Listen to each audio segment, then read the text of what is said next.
rungtynės atėjom su dideliu nerimu, nes norim palinkėti Eroldui Slovai sveikatos.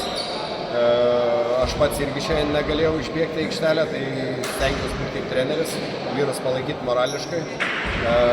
Ką norėčiau pasakyti, vau, tikrai žaidėm prieš labai stiprią komandą ir ta tokia pergalė yra vyšnia ant torto, bet daug apie žaidimą gal nenorėčiau kalbėti, čia buvo kovingumas, komandiškumas, bet šiandienos pergalės faktorius, va čia stovi šalia manęs Arnas Varkalis, kuris, nežinau, šį sezoną sužaidė geriausias rungtynės, tai paklauskim, Arnai, kaip tavo įspūdis apie šias rungtynės?